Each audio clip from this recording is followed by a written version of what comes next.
సాయి సచ్చరిత్రము 18, 19 అధ్యాయములు. శ్రీ గణేశాయ నమః, శ్రీ సరస్వత్యై నమః, శ్రీ గురుభ్యో నమః, శ్రీ సాయినాథాయ నమః. ప్రస్తావన.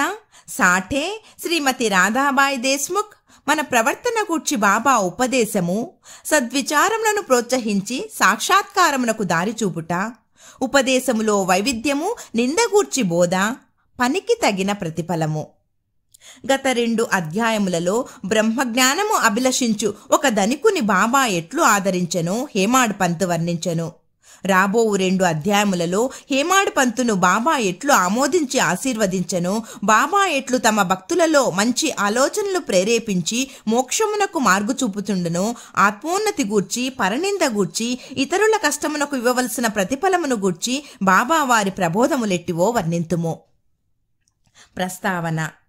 సద్గురువు మొట్టమొదట తన శిష్యుల యోగ్యతను కనిపెట్టి వారి మనస్సు కలత చెందకుండా తగిన బోధ చేసి తుదకు వారి లక్ష్యమైన ఆత్మసాక్షాత్కారమునకు దారి చూపునను విషయము అందరికీ తెలిసినదే.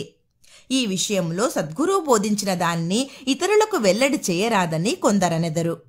అట్లు గురువు బోధించిన దానిని వెల్లడి చేసినచో ఆ బోధలు నిష్ప్రయోజనములగునని వారి ఆలోచన. ఇది సరి అయినది కాదు. సద్గురువు వర్షాకాలపు మేఘము వంటివారు. వారు తమ అమృతతుల్యమైన బోధలను పుష్కలముగా విశాల ప్రదేశములందు కురిపించెదరు. వానిని మనము అనుభవించి హృదయంనకు తృప్తికరముగా జీర్ణించుకొని పిమ్మట నిస్సంకోచముగా ఇతరుల మేలు కొరకు వెల్లడి చేయవలను. ఇది వారు మన జాగ్రత్త అవస్థలోనే కాక స్వప్నావస్థలో కూడా తెలియచే విషయములకు వర్తించును.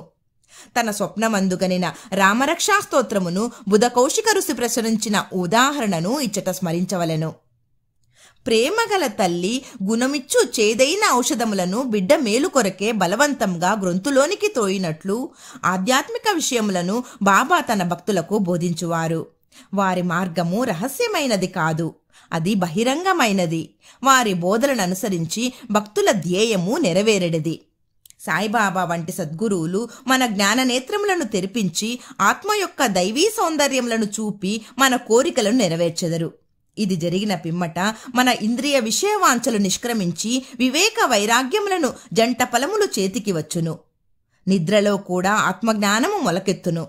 సద్గురువుల సహవాసము చేసి వారిని సేవించి వారి ప్రేమను పొందినచో ఇదంతయు మనకు లభించును. భక్తుల కోరికలు నెరవేర్చు భగవంతుడు మనకు తోడ్పడి మన కష్టములను బాధలను తొలగించి మనలను సంతోషపెట్టును. ఈ అభివృద్ధి పూర్తిగా సద్గురుని సహాయం వలననే జరుగును. సద్గురువును భగవంతుని వలె కొలువవలెను. కాబట్టి మనము సద్గురువుని వెదకవలెను, వారి కథలను వినవలెను, వారి పాదములకు సాష్టాంగ నమస్కారము చేసి వారి సేవ చేయవలెను. ఇక ఈ అధ్యాయములోని ముఖ్య కథను ప్రారంభించదము. సాటే అనునతడు ఒకప్పుడు మిక్కిలి పలుకుబడి కలిగి ఉండెను. కాలాంతరమున వ్యాపారంలో చాలా నష్టము పొందెను. అంతేకాక మరికొన్ని సమస్యలు అతనిని చీకాకు పరిచెను. అందుచే అతడు విచారగ్రస్తుడయ్యను, విరక్తి చెందెను. మనస్సు చెడి చంచలమొగుటచే ఇల్లు విడిచి చాలా దూరము పోవలను అనుకొనెను. మానవుడు సాధారణముగా భగవంతుని గూర్చి చింతించడు. కాని కష్టములు, నష్టములు, దుఃఖములు చుట్టుకొనినప్పుడు భగవంతుని ధ్యానము చేసి విముక్తి పొందుటకు ప్రార్థించును. వాని పాపకర్మలు ముగియువేలకు భగవంతుడు వానికొక యోగీశ్వరునితో కలుసుకొనుట సంభవింపచేయును. వారు తగిన సలహానిచ్చి వాని క్షేమమును చూచెదరు. సాటే గారికి కూడా అట్టి అనుభవము కలిగెను. అతని స్నేహితులు షిరిడీకి వెళ్ళుమని సలహా ఇచ్చిరి. అచ్చట సాయిబాబాను దర్శించి అనేక మంది శాంతి పొందుచుండిరి. వారి కోరికలు కూడా నెరవేరుచుండెను. సాటే గారికి ఇది నచ్చెను. వెంటనే 1917వ సంవత్సరంలో షిరిడీకి వచ్చెను. అచ్చట శాశ్వత బ్రహ్మ వలె స్వయం ప్రకాశుడై నిర్మలుడు శుద్ధ స్వరూపుడును అగు సాయిబాబాను చూచిన వెంటనే అతని మనస్సాంచల్యము తగ్గిపోయి శాంతి కలిగెను. వాని పూర్వజన్మ పుణ్యము వలన బాబా యొక్క పవిత్రమైన పాదసేవ లభించెను. అతడు గొప్ప మనోబలము కలవాడగుటచే వెంటనే గురుచరిత్ర పారాయణము మొదలుపెట్టెను. 7 రోజులలో చరిత్ర చదువుట పూర్తిగాగానే బాబా ఆనాడు రాత్రి అతనికొక దృష్టాంతమును చూపెను. అది ఇట్లుండెను. బాబా గురుచరిత్రము చేతిలో పట్టుకొని దానిలోని విషయములను ఎదుట కూర్చున్న సాటేకు బోధించుచున్నట్లు అతడు దాన్ని శ్రద్ధగా వినుచున్నట్లు చూపెను. సాటే నిద్ర నుంచి లేచిన వెంటనే కలను జ్ఞాపకముంచుకొనెను, మిగుల సంతసించెను. అజ్ఞానమనే నిద్రలో గుర్రు పెట్టి నిద్రపోచున్న తన వంటి వారిని లేపి గురు చరితామృతమును రుచిచూపుట బాబా యొక్క దయార్ద్ర హృదయమే కదా అనుకొనెను. ఆ మరుసటి దినమున ఆ దృశ్యమును కాకాసాహెబ్ దీక్షితునకు తెలియచేసి దాని భావము ఏమై ఉండునో సాయిబాబాని అడిగి తెలుసుకొనుమనెను. 1 సప్తాహము చాలునో లేక ఇంకొక సప్తాహము పారాయణ చేయవలనో కనుగొనమనెను. కాకాసాహెబు సమయము చూచి బాబాను ఇట్లడిగెను. ఓ దేవా, ఈ దృశ్యము వలన సాటేకు ఏమని చెప్ప నిశ్చయించితివి? అతడు ఊరుకొనవలనా లేక ఇంకొక సప్తాహము పారాయణ చేయవలనా? అతడు అమాయక భక్తుడు, అతని కోరిక నెరవేరవలెను. అతనికి దుష్టాంతార్థమును బోధించవలెను, వానిని ఆశీర్వదింపుడనగా, బాబా, అతడు గురుచరిత్ర ఇంకొక సప్తాహము పారాయణ చేయవలెను. ఆ గ్రంథమునే జాగ్రత్తగా పఠించినచో అతడు పావనుడగును, మేలు పొందగలడు, భగవంతుడు ప్రీతి చెంది వానిని ప్రపంచ బంధముల నుండి తప్పించును అనెను. ఆ సమయమున హేమాడ్ పంతు అచట నుండి బాబా కాళ్లను ఒత్తుచుండెను. బాబా పలుకులు విని అతడు తన మనస్సులో ఇట్లనుకొనెను. సాటే 1 వారమే పారాయణ చేసి ఫలితమును పొందెనా? నేను 40 సంవత్సరముల నుంచి పారాయణ చేయుచున్నాను, కాని నాకు ఫలితము లేదు గదా. అతడిక్కడ 7 దినములు మాత్రమే నివసించెను. నేను 7 సంవత్సరముల నుంచి ఉన్నాను. నా ప్రయత్నములు నిష్ఫలమా ఏమి? చాతక పక్షి మేఘము నుంచి పడు నీటి బిందువునకై కనిపెట్టుకుని ఉన్నట్లు నేను కూడా బాబా తమ దయామృతమును నాపై వర్షించెదరని, వారి బోధనలచే నన్ను ఆశీర్వదించెదరని కనిపెట్టుకుని ఉన్నాను. ఈ ఆలోచన వాని మనస్సులో మెదిలిన వెంటనే బాబా దానిని గ్రహించెను. భక్తుల మనస్సులలో నుండెడి ఆలోచనలన్నీయూ బాబా గ్రహించెడివారు. అంతేకాక చెడ్డ ఆలోచనలను అణుచుచు మంచి ఆలోచనలను ప్రోత్సహించువారు. హేమాడ్ పంతు మనస్సును కనిపెట్టిన బాబా వానిని వెంటనే లేపి శ్యామా వద్దకు పోయి అతని వద్ద 15 రూపాయల దక్షిణ తీసుకుని అతనితో కొంతసేపు మాట్లాడిన పిమ్మటే రమ్మనెను. బాబా మనస్సున కారుణ్య ఉదయమయ్యెను. కాన వారిట్లా ఆజ్ఞాపించిరి. బాబా ఆజ్ఞను జవదాటగల వారెవ్వరు. హేమాడ్ పంతు వెంటనే మసీదు విడిచి శ్యామా గృహమునకు పోయెను. అప్పుడే అతడు స్నానము చేసి దోవతి కట్టుకొనుచుండెను. అతడు బయటకు వచ్చి హేమాడ్ పంతుని ఇట్లడిగెను. మధ్యాహ్న హారతి సమయమందు మీరిక్కడ ఏల ఉన్నారు? మీరు మసీదు నుంచి వచ్చుచున్నట్లున్నదే. మీరేల చీకాకుతో చంచలముగానున్నారు. మీరొంటరిగా వచ్చినారేలా? కొంతసేపు కూర్చొని విశ్రాంతి చెందుడు. నా పూజను ముగించి వచ్చెదను. ఈలోగా తాంబూలము వేసుకొనుడు. పిమ్మట ఆనందముగా కొంతసేపు కూర్చొని మాట్లాడుకొనెదము. ఇట్లనుచు అతడు లోపలికి పోయెను. హేమాడ్ పంతు ముందర వసారాలో కూర్చునెను. కిటికీలో ఏకనాథ భాగవతమను ప్రసిద్ధ మరాఠీ గ్రంథము ఉండెను. ఇది భాగవతములోని ఏకాదశ స్కందమునకు ఏకనాథుడు వ్రాసిన వ్యాఖ్యానము. సాయిబాబా సిఫారసు చేయుచుటచే బాబూసాహెబ్ దీక్షితు శ్రీకృష్ణునకు అర్జునునకు జరిగిన సంభాషణ రూపమైన భగవద్గీత, దాని మరాఠీ వ్యాఖ్యానమైన భావార్థ దీపిక అనగా జ్ఞానేశ్వరి, శ్రీకృష్ణునకు అతని సేవకుడగు ఉద్ధవునకు జరిగిన సంభాషణ రూపమైన ఏకనాథ భాగవతము మరియు భావార్థ రామాయణమును నిత్యము షిరిడీలో చదువుచుండెడివాడు. భక్తులు వచ్చి బాబాను ఏదైనా ప్రశ్నలు వేసినప్పుడు బాబా కొంతవరకు జవాబిచ్చి అటుపైన వారిని ఆ గ్రంథముల పారాయణమును వినుమని పంపుచుండెను. ఈ గ్రంథములే భాగవత ధర్మంలోని ముఖ్య గ్రంథములు. భక్తులు బాబా ఆజ్ఞానుసారము ఆ సత్సంగములకు పోయి ఆ గ్రంథములు వినునప్పుడు వారి ప్రశ్నలకు సంతృప్తికరమైన సమాధానములు లభించుచుండెను. హేమాడ్ పంతు కూడా నిత్యము ఏకనాథ భాగవతమును పారాయణ చేయువాడు. హేమాడ్ పంతు ఆ దినము తాను నిత్యము చదువు గ్రంథభాగము పూర్తి చేయకయే కొందరు భక్తులతో కలిసి మసీదుకు పోయెను. శ్యామా ఇంటి కిటికీలోనున్న ఏకనాథ భాగవతము తీయగా తానానాడు పూర్తి చేయని భాగము వద్దనే పుస్తకము తెరుచుకునెను. తన నిత్య పారాయణము పూర్తి చేయుటకే కాబోలు బాబా తనను అచటకు పంపనని హేమాడ్ పంతు అనుకొనెను. వెంటనే తన నిత్య పారాయణను పూర్తి చేసెను. పిమ్మట శ్యామ తన పూజను ముగించి బయటకు వచ్చెను. వారిరువురికి ఈ దిగువ సంభాషణ జరిగెను. హేమాడ్ పంతు: నేను బాబా వద్ద నుండి ఒక కబురు తీసుకొని వచ్చినాను. బాబా నీ వద్ద నుండి 15 రూపాయల దక్షిణ తీసుకుని రమ్మని నన్ను ఆజ్ఞాపించి ఉన్నారు. అంతేకాదు కొంతసేపు నీతో కూర్చుని మాట్లాడిన పిమ్మట మసీదుకు రమ్మని చెప్పిరి. శ్యామ ఆశ్చర్యముతో నా వద్ద డబ్బు లేదు. నా 15 సాష్టాంగ నమస్కారములు పైకమునకు బదులుగా బాబాకు సమర్పింపుము. హేమాడ్ పంత్: సరే, నీ నమస్కారములు ఆమోదింపబడెను. మనము కూర్చొని కొంతసేపు మాట్లాడుకొనెదము. మన పాపములను నశింపచేయునట్టి బాబా లీలలను కథలను చెప్పుము. శ్యామ: అయితే కొంతసేపు కూర్చొనుము. ఈ దేవుని అనగా బాబా లీలలు మిక్కిలి ఆశ్చర్యకరమైనవని నీకిదివరకే తెలియను. నేను పల్లెటూరి వాడను, నీవు చదువుకొన్న పట్టణవాసివి. నీవిక్కడకు వచ్చిన తర్వాత కొన్ని లీలలను చూచియే ఉందువు. వానిని నీ ముందు నేనెట్లు వర్ణించగలను? సరే, ఈ తమలపాకులు, వక్క, సున్నము తీసుకుని తాంబూలము వేసుకొనుము. నేను లోపలకు పోయి దుస్తులు ధరించి వచ్చెదను. కొద్ది నిమిషములలో శ్యామ బయటకు వచ్చి హేమాడ్ పంతుతో మాట్లాడుచూ కూర్చునెను. అతడు ఇట్లనెను: ఈ దేవుని అనగా బాబా లీలలు కనుగొన సఖ్యము కానిది. వారి లీలలకు అంతు లేదు. వానినెవరు గమనించగలరు? వారు లీలలతో వినోదించునట్లు అగుపడినను వారు వానిని అంటినట్లు కాన్పించరు. మా వంటి జానపదులకేమి తెలియను? బాబాయే ఈ కథలను ఎందుకు చెప్పరాదు? నీ వంటి పండితులను నా వంటి పామరుని వద్దకు ఏల పంపుచున్నారు. వారి మార్గములు ఊహింపరానివి. అవి మానవుల చేష్టలు కావని చెప్పగలను. ఈ ఉపోద్ఘాతముతో శ్యామ ఇట్లనెను: నాకొక కథ జ్ఞాపమునకు వచ్చుచున్నది. అది నీకు చెప్పెదను. నాకది స్వయముగా తెలియను. భక్తుడెంత మనో నిశ్చయముతో పట్టుదలతో ఉండునో బాబా అంత త్వరగా వానికి సహాయపడును.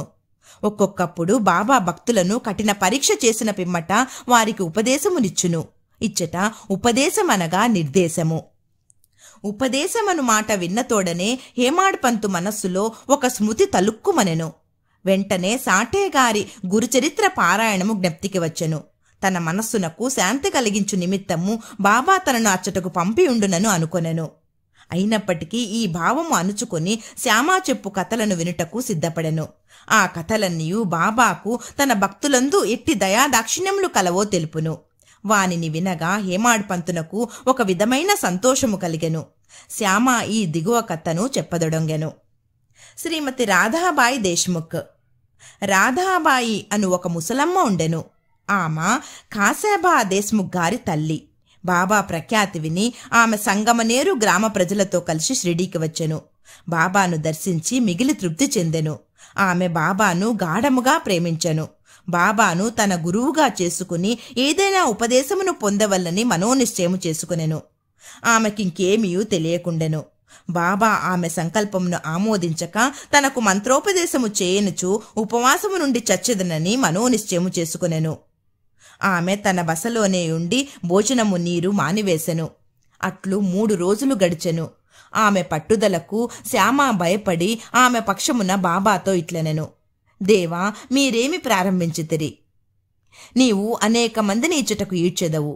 ఆ ముదుసలిని నీవెరిగియే ఉందువు. ఆమె మిక్కిలి పట్టుదల కలది. ఆమె నీ పైన ఆధారపడి ఉన్నది. ఆమె చచ్చు వరకు ఉపవసింప నిశ్చయించుకొని ఉన్నది. నీవు ఆమెను అనుగ్రహించి ఉపదేశమిచ్చినంత వరకు ఆమె నిరాహార దీక్షను మానదు. ఆమెకేమైనా హాని జరిగినచో ప్రజలు నిన్నే నిందించెదరు. నీవు తగిన ఆదేశం ఇవ్వకపోవుటచే ఆమె చచ్చినదని లోకులనెదరు. కాబట్టి ఆమెను కరుణించుము, ఆశీర్వదించుము, ఆమెకు తగిన దారి చూపుము.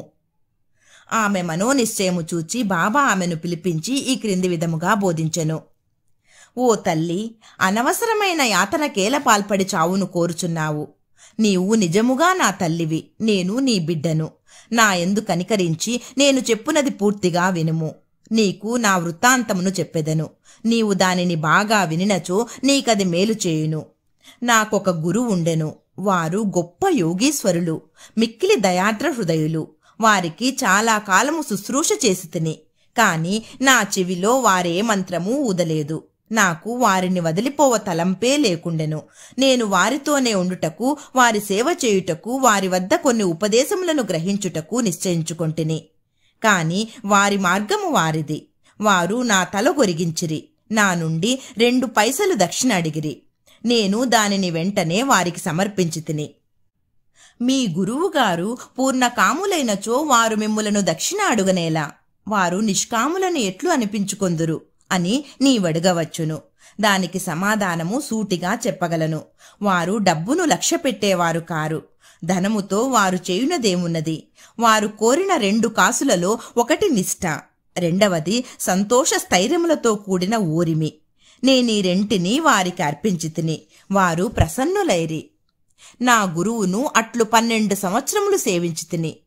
వారే నన్ను పెంచి పోషించిరి. భోజనమునకు కాని వస్త్రములకు కాని నాకు లోటు లేకుండెను. వారు పరిపూర్ణులు. వారు ప్రేమావతారమని చెప్పవచ్చును. ఆ ప్రేమను నేనెట్లు వర్ణించగలను? వారు నన్ను మిక్కిలి ప్రేమించెడివారు. ఆ విధమైన గురువే ఉండరు. నిరంతర ధ్యానములోనున్న వారిని తదేకముగా చూచుచుండెడివాడను. మేమిద్దరము ఆనందములో మునిగెడివారము. రాత్రింబవళ్ళు నిద్రాహారములు లేక నేను వారి వైపు దృష్టి నిగిడ్చితిని. వారిని చూడనిచో నాకు శాంతి లేకుండెను. వారి ధ్యానము, వారి సేవ తప్ప నాకింకొటి లేకుండెను. వారే నా ఆశ్రయము, నా మనస్సు ఎల్లప్పుడూ వారి అందే నాటుకొని ఉండెడిది. ఇది వారడిగిన దక్షిణలో 1 పైసా. సబూరి అనగా సంతోష స్థైర్యములతో కూడిన ఓరిమి అనునది 2వ పైసా. నేను మిక్కిలి సంతోషముతో చాలా కాలము కనిపెట్టుకుని వారి సేవ చేస్తుని.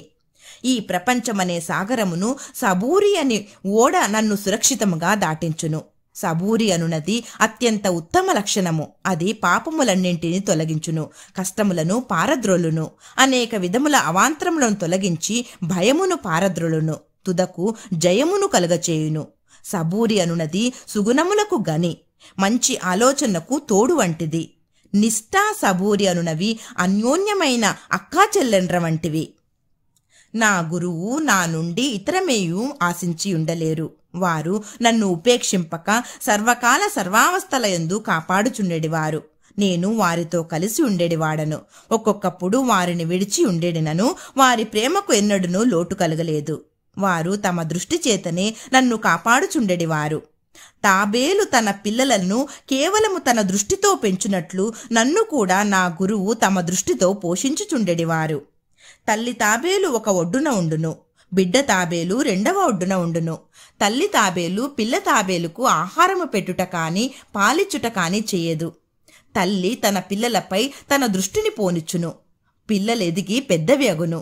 అటులనే మా గురువు కూడా తమ దృష్టిని నాయందు నిలిపి నన్ను ప్రేమతో కాపాడిరి. ఓ తల్లి, నా గురువు నాకు మంత్రమేమియూ ఉపదేశించలేదు. అటువంటప్పుడు నేను నీ చెవిలో మంత్రమెట్లు ఊదగలను? గురువు యొక్క ప్రేమమయమైన తాబేలు చూపే మనకు సంతోషమునిచ్చునని జ్ఞాపకముంచుకొనుము. మంత్రము కాని ఉపదేశము కాని ఎవ్వరి వద్ద నుండి కాని పొందుటకు ప్రయత్నించకుము. నీ ఆలోచనలు, నీవు చేయు పనులు నా కొరకే వినియోగించుము. నీవు తప్పక పరమార్థమును పొందెదవు. నా పైన సంపూర్ణ హృదయముతో చూడుము. నేను నీ వైపు అట్లనే చూచెదను. ఈ మసీదులో కూర్చుని నేను నిజమునే చెప్పెదను. నిజము తప్ప మరేమియూ మాట్లాడను. ఏ సాధనలు కాని శాస్త్రములలో ప్రావీణ్యము కాని అవసరము లేదు. నీ గురువునందు ప్రేమ విశ్వాసములను ఉంచుము. గురువే సర్వమును చేయువాడనియు కర్తయనియు పూర్తిగా నమ్ముము. ఎవరైతే గురువు యొక్క మహిమను గొప్పదనమును గ్రహించెదరో, ఎవరైతే గురుని బ్రహ్మ విష్ణు మహేశ్వర స్వరూపులని ఎంచెదరో వారే ధన్యులు. ఈ ప్రకారముగా ఉపదేశించి బాబా ఆ ముసలమ్మను ఒప్పించెను. ఆమె బాబాకు నమస్కరించి ఉపవాసమును వదులుకొనెను. ఈ కథను జాగ్రత్తగాను శ్రద్ధగాను విని దాని ప్రాముఖ్యమును సందర్భమును గుర్తించి హేమాడ్ పంతు మిక్కిలి ఆశ్చర్యపడెను. ఈ ఆశ్చర్యకరమైన బాబా లీలను చూచి అతని ఆపాదమస్తకము పులకరించెను. సంతోషముతో ఉప్పొంగెను. గొంతుక ఆరిపోయెను. ఒక్క మాటైనా మాట్లాడుటకు చేత కాకుండెను. శ్యామ అతన్ని స్థితిలో చూచి, ఏమి జరిగినది? ఏల ఊరకున్నావు? అట్టి బాబాలీలలు నీకెన్ని వర్ణింపవలను అని అడిగెను. అదే సమయమందు మసీదులో గంట మ్రోగెను. మధ్యాహ్న హారతి పూజ ప్రారంభమయ్యనని గ్రహించిరి. కనుక శ్యామ హేమాడ్ పంతులిద్దరూ మసీదుకు త్వరగా పోయిరి. బాపూ సాహెబ్ జోగు అప్పుడే హారతి ప్రారంభించెను. స్త్రీలు మసీదు నిండిరి. దిగువ ఖాళీ జాగాలో పురుషులు నిండిరి. అందరూ బాజా భజంత్రిలతో ఒకే వరుసతో హారతి పాడుచుండిరి. బాబాకు కుడివైపు శ్యామ, ముందర హేమాడ్ పంతు కూర్చుండ్రి. వారిని చూచి బాబా హేమాడ్ పంతును శ్యామ ఇచ్చిన దక్షిణను ఇమ్మనెను. శ్యామ రూపాయలకు బదులు నమస్కారములనిచ్చిననియు, శ్యామ ప్రత్యక్షముగా కలడు కనుక అడగవచ్చుననెను. బాబా ఇట్లనెను, సరే, మీరిద్దరూ కొంతసేపు మాట్లాడుకుంటిరా? అట్లయినచో మీరేమి మాట్లాడుకున్నారో చెప్పుము. గంటల చప్పుడును, మద్దెల శబ్దమును, పాటల ధ్వనిని లెక్కించక హేమాడ్ పంతు బాబాకు జరిగినదంతయు చెప్పుటకు ఆతురపడెను. తాము ముచ్చటించినదంతయు తనకు చాలా ఆనందము కలగజేసినదనియు, ముఖ్యముగా ముసలమ్మ కథ మిక్కిలి ఆశ్చర్యము కలగజేసినదనియు, దానిని విని బాబా లీలలు అగోచరములని తెలుసుకుంటుననియు ఆ కథ రూపముతో తనకు బాబా ఆశీర్వదించినని హేమాడ్ పంతు చెప్పెను. అప్పుడు బాబా, కథ చాలా అద్భుతమైనది, నీవెట్టులా ఆనందించితివి, నాకా విషయమై వివరములన్నయూ చెప్పుము అనిరే. అప్పుడు హేమాడ్ పంతు తానింతకు ముందు విన్న కథను పూర్తిగా బాబాకు వినిపించి అది తన మనమునందు శాశ్వత ప్రభావమును కలిగించినదని చెప్పెను. ఇది విని బాబా మిగ్గుల సంతోషించెను. ఆ కథ నీకు నచ్చినదా? దాని ప్రాముఖ్యంను నీవు గుర్తించితివా అని బాబా హేమాడ్ పంతును అడిగెను. అవును బాబా, నా మనశ్చాంచల్యము నిష్క్రమించినది, నాకు నిజమైన శాంతి విశ్రాంతి కలిగినది, సత్య మార్గమును కనుగొనగలిగితిని అని హేమాడ్ పంతు బదులిచ్చెను. బాబా ఇట్లు చెప్పెను, నా పద్ధతి మిక్కిలి విశిష్టమైనది. ఈ ఒక్క కథను జ్ఞప్తి ఎందుంచుకొనుము, అది మిక్కిలి ఉపయోగించును. ఆత్మ సాక్షాత్కారమునకు ధ్యానం అవసరము. దానిని అలవరుచుకొన్నచో వృత్తులన్నీయూ శాంతించును. కోరికలన్నీయూ విడిచి నిష్కామివై నీవు సమస్త జీవరాశి అందుగల భగవంతుని ధ్యానింపుము. మనస్సు ఏకాగ్రమైనచో లక్ష్యము నెరవేరును. సదా నా నిరాకార స్వభావమును ధ్యానింపుము. అది ఏ జ్ఞానస్వరూపము, చైతన్యము, ఆనందము. మీరిది చేయలేనిచో రాత్రింబవళ్ళు మీరు చూచుచున్న నా ఈ ఆకారమును ధ్యానించుడు. అట్లు కొన్నాళ్లు చేయగా మీ వృత్తులు కేంద్రీకృతమగును. ధ్యాత, ధ్యానము, ధ్యేయము అను మూడింటికి గల భేదము పోయి ధ్యానించువాడు చైతన్యముతో ఐక్యమై బ్రహ్మముతో అభిన్నమగును. తల్లి తాబేలు నదికి ఒక ఒడ్డున ఉండును, దాని పిల్లలు ఇంకొక ఒడ్డున ఉండును. తల్లి వానికి పాలిచ్చుట కాని పొదుపు కొనుట కాని చేయదు, కాని చూపు మాత్రమే వానికి జీవశక్తినిచ్చుచున్నది. చిన్న తాబేళ్లు ఏమీ చేయక తల్లిని జ్ఞాపకముందుంచుకొనును. తల్లి తాబేలు చూపు చిన్నవానికి అమృతధార వలె పనిచేయును. అది ఏ వాని బ్రతుకునకు సంతోషమునకు ఆధారము. గురువునకు శిష్యునకు గల సంబంధము ఇట్టిదే. బాబా ఈ మాటలు పూర్తి చేయుసరికి హారతి పూర్తి ఆయను. అందరూ శ్రీ సచ్చిదానంద సద్గురు సాయినాథ్ మహారాజ్కి జై అని జయ జయధ్వానములు చేసిరి. ఓ ప్రియ పాఠకులారా, ఈ సమయమందు మనము కూడా మసీదులోని జన సమూహముతో కలిసి ఉన్నట్లు భావించి మనము కూడా ఆ జయ జయధ్వనులలో పాల్గొందము. హారతి పూర్తి కాగానే ప్రసాదము పంచిపెట్టిరి. బాబాకు నమస్కరించి బాపూసాహెబ్ జోగ్ బాబా చేతిలో కలకండ ముక్కను పెట్టెను. బాబా దానినంతను హేమాడ్ పంత్ చేతిలో పెట్టి ఇట్లనెను, ఈ కథను నీవు మనసుకు పట్టించుకొని జ్ఞప్తియందు ఉంచుకున్నచో నీ స్థితి కలకండవలే తీయగా ఉండును. నీ కోరికలన్నీయూ నెరవేరును. నీవు సుఖముగా ఉందువు. హేమాడ్ పంతు బాబాకు సాష్టాంగ నమస్కారము చేసి ఇట్లు ఎల్లప్పుడూ నన్ను అనుగ్రహించుము, ఆశీర్వదించుము, కాపాడుము అని ప్రార్థించెను. అందుకు బాబా ఇట్లు జవాబిచ్చెను, ఈ కథను వినుము, దీనిని మననము చేయుము, నిధి ధ్యాసనము చేయును. అట్లయినచో నీవు భగవంతుని ఎల్లప్పుడూ జ్ఞప్తి అందుంచుకొని ధ్యానించెదవు. భగవంతుడు నీ ముందు ప్రత్యక్షమగును. ఓ ప్రియమైన చదవరులారా, అప్పుడు హేమాడ్ పంతునకు కలకండ ప్రసాదము దొరికెను. ఇప్పుడు మనము ఈ కథ అనే కలకండ ప్రసాదము పొందెదము. దానిని హృదయపూరితముగా సేవించి ధ్యానించి మనస్సున నిలిపెదము. ఇట్లు బాబా కృపచే బలముగాను సంతోషముగాను ఉండెదము. తథాస్తు. 19వ అధ్యాయము చివర హేమాడ్ పంతు కొన్ని ఇతర విషయములను చెప్పి ఉన్నారు. అవి ఈ దిగువ పొందుపరిచితిమి.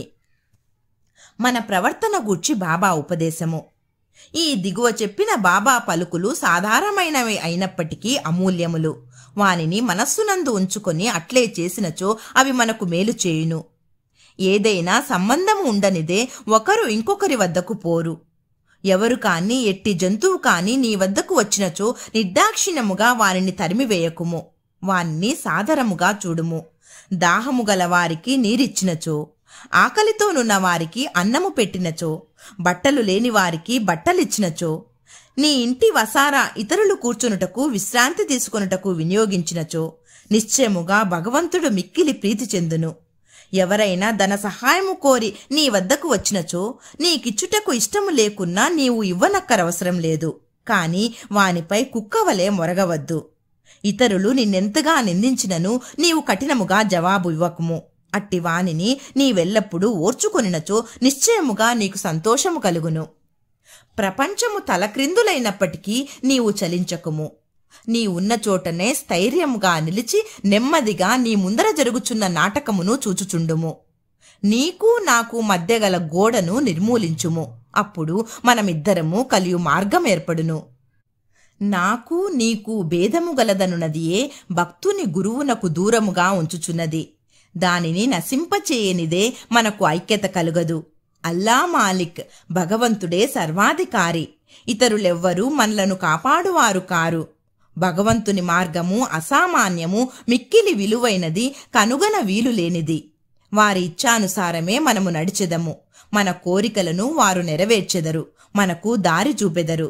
రుణానుబంధముచే మనమందరము కలిసితిమి. ఒకరికొకరు తోడ్పడి ప్రేమించి సుఖముగాను సంతోషముగాను ఉందముగాక.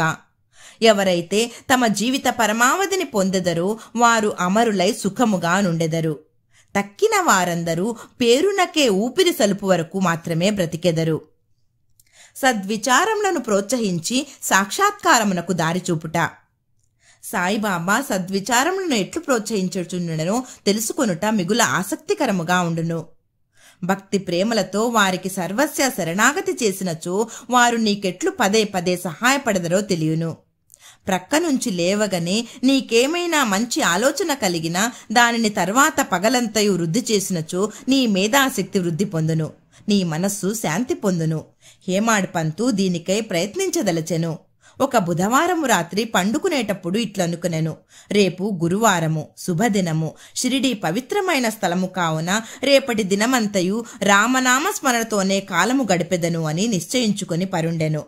ఆ మరుసటి దినము లేవగానే రామనామం ప్రయత్నము లేకుండా జ్ఞప్తికి వచ్చెను. అతడు మిక్కిలి సంతసించెను.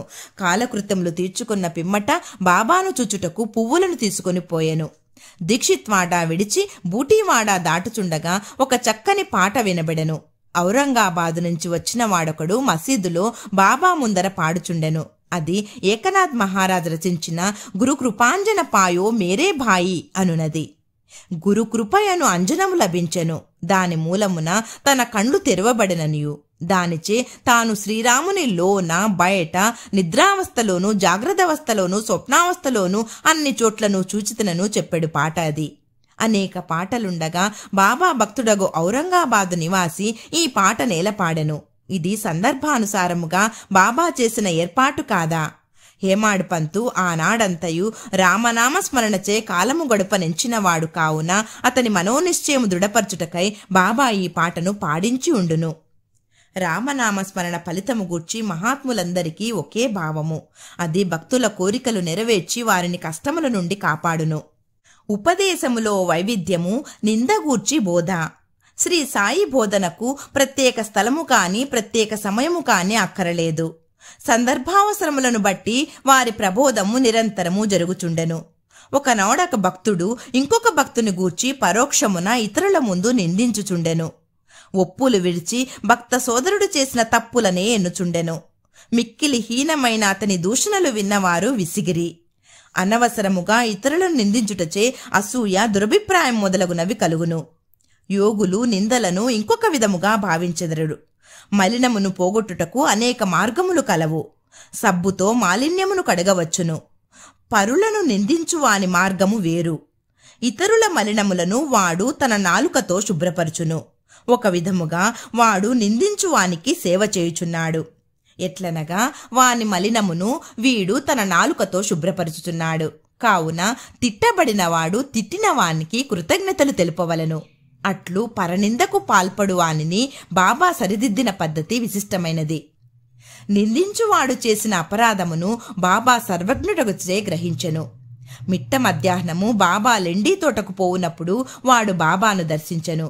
బాబా వానికొక పందిని చూపి ఇట్లనెను, చూడుము, ఈ పంది అమేత్యమును ఎంత రుచిగా తినుచున్నదో. నీ స్వభావము కూడా అట్టిదే. ఎంత ఆనందముగా నీ సాటి సోదరుని తిట్టుచున్నావు. ఎంతయో పుణ్యము చేయగా నీకీ మానవ జన్మ లభించినది. ఇట్లు చేసినచో షిరిడీ దర్శనము నీకు తోడ్పడునా? భక్తుడు నీతిని గ్రహించి వెంటనే పోయెను. ఈ విధముగా బాబా సమయము వచ్చినప్పుడెల్లా ఉపదేశించుచుండెడివారు. ఈ ఉపదేశములను మనస్సునందు ఉంచుకొని పాటించినచో ఆత్మసాక్షాత్కారము దూరము కాదు. ఒక లోకోక్తి కలదు, నా దేవుడున్నచో నాకు మంచము పైన కూడా బువ్వ పుట్టును. అది భోజనము వస్త్రములను గుర్చి చెప్పినది. ఎవరైనా దీనిని ఆధ్యాత్మిక విషయమై నమ్ముకొని ఊరకున్నచో చెడిపోయెదరు. ఆత్మ సాక్షాత్కారమునకై సాధ్యమైనంత వరకు పాటుపడవలను. ఎంత కృషి చేసినా అంత మేలు. బాబా తాను సర్వాంతర్యామినని చెప్పెడివారు. అన్నిటి యందు అనగా భూమి, గాలి, దేశము, ప్రపంచము, వెలుతురు, స్వర్గములందు వారు కలరు. ఆయన అనంతుడు. ఆ కనిపించెడి 3.5 మూరల దేహమే బాబా అని అనుకున్న వారికి పాఠము చెప్పుటకే వారు ఈ రూపముతో అవతారమెత్తిరి. బాబాకు సర్వస్వ శరణాగతి చేసి అహర్నిశలు వారిని ధ్యానించినచో చక్కెర తీపి, కెరటములు సముద్రము, కన్ను కాంతి కలిసి ఉన్నట్లే శ్రీ సాయితో తాదాత్మ్యతను పొందెదరు. ఎవరైతే చావు పుట్టుకల నుండి తప్పించుకొనుటకు ప్రయత్నించెదరో వారు శాంతము, స్థిరమైన మనస్సుతో ధార్మిక జీవనము గడుపవలెను. ఇతరుల మనస్సు బాధించున్నట్లు మాట్లాడరాదు. మేలొనరించు పనులనే చేయుచుండవలెను.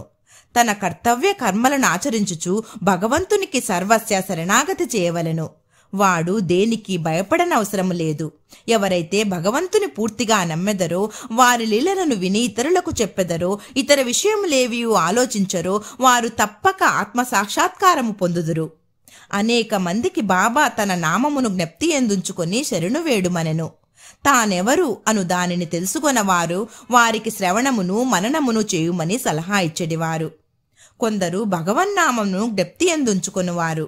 కొందరికి తమ లీలలు వినుట, కొందరికి తమ పాదపూజ, కొందరికి ఆధ్యాత్మ రామాయణము, జ్ఞానేశ్వరి మొదలగు గ్రంథములు చదువుట, కొందరికి తమ పాదముల వద్ద కూర్చొనుమనుట, కొందరిని ఖండోబా మందిరమునకు పంపుట, కొందరికి విష్ణు సహస్రనామములు, కొందరికి చాందోగోపనిషత్తు, భగవద్గీత పారాయణ చేయుమని విధించుచుండెను. వారి ఉపదేశములకు పరిమితి లేదు, అడ్డు లేదు. కొందరికి స్వయముగా ఉపదేశమునిచ్చువారు, కొందరికి స్వప్నములో నిచ్చేవారు. ఒక త్రాగుబోతుకు స్వప్నములో కనిపించి ఛాతీపైన కూర్చుని అదుముచు ఇక ఎన్నడూ త్రాగనని అతడు వాగ్దానము చేసిన పిమ్మట వదిలిరి. కొందరికి స్వప్నములో గురు బ్రహ్మాది మంత్రార్థములను బోధించిరి. ఒకడు హఠయోగము చేయుచుండగా దానిని మానుమనిరి. వారి మార్గములను చెప్పుట కలవి కాదు. ప్రపంచ విషయములలో తన ఆచరణలే ఉదాహరణముగా బోధించువారు. అట్టివానిలో ఒకటి. పనికి తగిన ప్రతిఫలము. బాబా ఒకనాడు మిట్ట మధ్యాహ్నము రాధాకృష్ణ ఇంటి సమీపమునకు వచ్చి నిచ్చెన తీసుకొని రమ్ము అనెను. ఒకడు పోయి దానిని తెచ్చి ఇంటికి చేరవేశెను. బాబా వామన గోండ్కర్ ఇంటి పైకప్పు ఎక్కి రాధాకృష్ణ ఇంటి పైకప్పును దాటి ఇంకొక పక్క దిగెను. బాబా అభిప్రాయమేమో ఎవరికీ తెలియలేదు. రాధాకృష్ణమాయి మలేరియా జ్వరముతో ఉండెను. ఆమె జ్వరమును తొలగించుటకై బాబా ఇట్లు చేసియుండునని అనుకొనిరి. దిగిన వెంటనే నిచ్చెన తెచ్చిన వానికి బాబా 2 రూపాయలు ఇచ్చెను. ఎవడో ధైర్యము చేసి నిచ్చెన తెచ్చినంత మాత్రమున వానికి 2 రూపాయలు ఏల ఇవ్వాలని బాబాను ప్రశ్నించెను. ఒకరి కష్టము ఇంకొకరు ఉంచుకొనరాదు. కష్టపడు వాని కూలి సరిగాను దాతృత్వంతోనూ ధారాళముగాను ఇవ్వవలనని బాబా చెప్పెను. బాబా సలహా ప్రకారం ప్రవర్తించినచో కూలివాడు సరిగా పనిచేయును, పనిచేయించేవాడు పనిచేసేవారు కూడా సుఖపడెదరు. సమ్మెలకు తావుండదు. మదుపు పెట్టువానికి కష్టపడి కూలీ చేయువండ్రకు మనస్పర్ధలు ఉండవు. 18, 19 అధ్యాయములు సంపూర్ణము. సద్గురు శ్రీ సాయినాథార్పణమస్తు. శుభం భవతు.